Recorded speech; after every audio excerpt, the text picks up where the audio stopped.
Merci. Madame Bonnet, alors sur les maisons de l'emploi, moi, ma seule logique, c'est celle de la complémentarité. Donc tout ce qui n'est pas doublon est bon à prendre. Et au cas par cas, et l'exemple que vous citez sur Strasbourg est sans doute reproductible dans d'autres maisons de l'emploi, on a des initiatives intéressantes, que ce soit l'innovation, on parlait du covoiturage, que ce soit l'AGPEC territoriale ou les relations entreprises.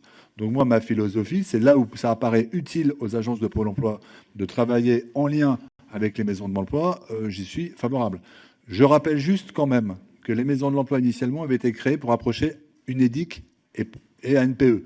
On peut considérer que cet objectif est atteint avec la création de Pôle emploi et qu'il faut éviter, mais c'est d'ailleurs prévu dans la charte des maisons de l'emploi, que les maisons de l'emploi accompagnent elles-mêmes les demandeurs d'emploi, parce que là, on est dans le risque de doublon. Mais dès lors qu'on est dans des champs complémentaires, moi, j'ai aucune réserve à ce que localement, mais en fonction des analyses qui sont faites au niveau territorial, il y ait des collaborations actives qui se créent. Voilà, et donc, vous avez indiqué vous-même qu'elle existait déjà à Strasbourg. Je n'ai pas de raison qu'elle s'interrompe en termes de collaboration. Mais en général, nous, on n'investit pas du crédit dans les maisons de l'emploi. Et donc, de ce point de vue-là, effectivement, je ne pense pas qu'on sera en capacité budgétaire de compenser des baisses de dotation par ailleurs. Je suis au regret de vous le dire, mais nos modes de collaboration dépassent l'engagement budgétaire dans les maisons de l'emploi. Monsieur Charpion, le financement de Pôle emploi, c'est un sujet, à mon avis, qui est un sujet qui va être précisé dans les prochaines années, puisque vous savez qu'aujourd'hui, schématiquement, Pôle emploi est financé 2 tiers par l'UNEDIC et 1 tiers par une dotation de l'État. Que nous allons engager dans les prochains mois la négociation de la future convention tripartite qui lie Pôle emploi État à l'UNEDIC.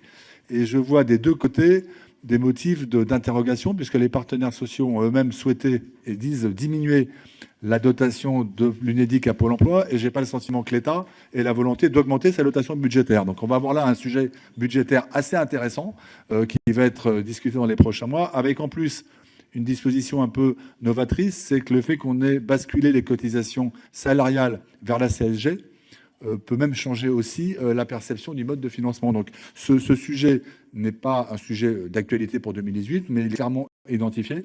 Et je pense que les acteurs devront converger pour une solution, parce que pour ce qui me concerne, je pense que Pôle emploi a besoin de moyens. Et sur le fond, et ça c'est plus important, que l'UNEDIC participe majoritairement au financement de Pôle emploi m'apparaît assez logique, d'ailleurs, qu'on peut retrouver dans d'autres pays, notamment en Allemagne. Sur l'articulation formation région Pôle emploi, moi, je n'ai aucune ambiguïté. Le leadership appartient à la région. Et l'objectif, c'est de travailler mieux avec la région sur des sujets, d'ailleurs, que vous avez évoqués en termes de système d'information. Et vous savez qu'on essaie d'avoir un système d'information partagé entre tous les acteurs. Mais au-delà, des choses comme le diagnostic sur les besoins de formation, on vient d'élaborer un outil qui s'appelle FormaDiag et qui croise à la fois par bassin d'emploi, et c'est très important de le faire au bassin d'emploi, les tensions des entreprises, les taux de retour à l'emploi de toutes les formations financées par Pôle emploi ou par la région, et les qualifications des demandeurs d'emploi pour approcher tout ça. Donc ce type d'outils, on peut les partager. On n'a qu'un sujet, à mon avis, un peu complexe, c'est que Pôle emploi achète aujourd'hui, passe des marchés de formation, mais ne peut le faire depuis la dernière loi qu'avec l'accord des régions. Mais je crois que certaines régions voudraient récupérer la totalité de ces achats. Donc ça, c'est un sujet qui, à mon avis, va être un des sujets des prochaines semaines, avec, de mon point de vue, deux préoccupations seulement. Moi, je ne me bats pas pour acheter, mais comment est-ce qu'on est sûr qu'on sera associé au diagnostic ? Parce que ça serait quand même le seul pays d'Europe où l'opérateur principal qui voit les demandeurs d'emploi et les entreprises ne pourrait pas être clairement associé. Donc, quelles conditions ? Et deuxièmement, il y a un deuxième sujet qu'on a pu rencontrer lors de la mise en œuvre du plan 500 000, c'est que lorsque le gouvernement, je crois comprendre qu'avec le plan d'investissement compétences, ça va se renouveler, décide d'investir des sommes très importantes dans la formation, si les régions ne veulent pas s'associer au mouvement, comment fait-on si Pôle emploi ne peut pas acheter ? Ce qu'on a rencontré en région Auvergne-Rhône-Alpes. Donc on a besoin aussi d'avoir une capacité supplétive dans le cas où les régions ne seraient pas, à mon avis, prêtes à s'engager dans un effort gouvernemental. Sur les délais de formation, c'est un sujet qui nous préoccupe, mais la difficulté, c'est d'appréhender le bon délai. Le délai consistant à regarder l'entrée en formation par rapport à l'inscription à Pôle emploi n'est pas pour moi un délai pertinent. Parce que la formation peut nécessiter de nourrir un projet, de le mûrir et d'y réfléchir. Le bon délai pour moi, c'est le délai entre lequel un projet de formation a été décidé et l'entrée en formation. Et ce délai, on a un peu de mal à l'appréhender dans le système d'information, donc on y travaille, mais c'est ça qu'il faut réduire. C'est faire émerger les projets, et une fois qu'ils sont émergés, qu'ils sont validés, entrer en formation. Ça dépend de nous, il faut qu'on s'améliore. Ça dépend aussi des organismes de formation qui n'organisent pas des sessions tout au long de l'année. Donc on a un travail collectif à poser sur cette question. Monsieur Daréville, pilotage par le résultat, moi je serais ravi de prolonger, mais ce n'est pas l'objectif de votre question. Sur les moyens de Pôle emploi, budget 2018, moins 297 ETP.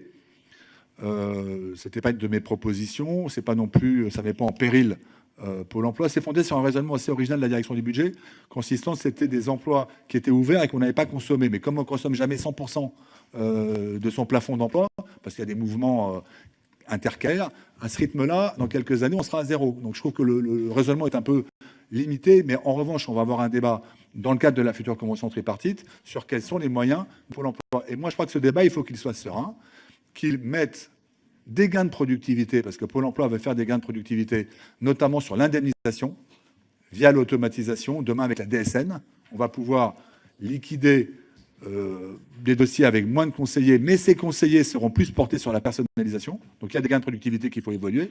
Il y en a d'autres d'ailleurs. Et il y a des charges nouvelles qui vont peut-être venir, réforme de l'assurance chômage, réforme de la formation, et qu'on ait une trajectoire qui soit claire. Je ne veux pas préjuger de négociations qui n'ont pas commencé, mais ça va être des négociations serrées. Ça m'apparaît assez clair dans le contexte budgétaire. Sur les contrats aidés, c'est vrai que nous aurons demain, on a 1380 contrats aidés à Pôle emploi, on en aura beaucoup moins compte tenu des évolutions décidées. Sur l'accompagnement, on a une tradition, et heureusement, de Pôle emploi de prendre en charge les contrats aidés avec tutorat et aide à la reprise d'emploi. De ce point de vue-là, les choses ne vont pas changer. On va naturellement essayer d'accompagner le mieux possible les actuels contrats aidés, mais on sait que demain, il y en aura moins. Ça sera pour partie compensé pour les tâches d'accueil numérique sur les services civiques, mais on a un trou qu'il va bien falloir qu'on absorbe sur notre substance. Sur le contrôle de la recherche d'emploi, on a effectivement publié le résultat de 18 mois de mise en place de ce contrôle. Vous avez aujourd'hui en France 200 conseillers de Pôle emploi qui sont exclusivement concentrés sur cette activité, ce qui n'existait pas avant. Et ce dont on a rendu compte, c'est leur activité. On traite en moyenne 12 000 dossiers par mois.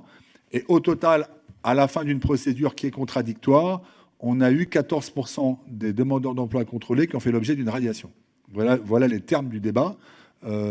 Et c'est un mécanisme qui nous permet aussi, c'est pas à fin de contrôle uniquement, de repérer des personnes qui sont découragées et légitimement découragées, parce qu'il y a des cas, quand vous avez envoyé beaucoup de CV et que vous n'avez pas de réponse, la recherche d'emploi devient quelque chose d'assez peu motivant. Dans ces cas-là, il n'y a pas de radiation, il y a au contraire une volonté de redynamisation du parcours.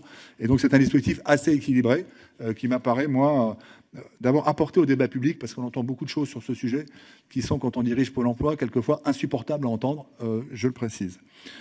Sur le plan 500 000, il se trouve qu'il y a 2 jours, il y a eu un rapport qui a été présenté au CNEFOP qui met en évidence que ce plan a été un succès quantitatif, que qualitativement, contrairement à ce que nous disait, on a un taux de retour à l'emploi qui s'est maintenu après formation alors qu'on visait les personnes moins qualifiées et un taux de satisfaction des demandeurs d'emploi important.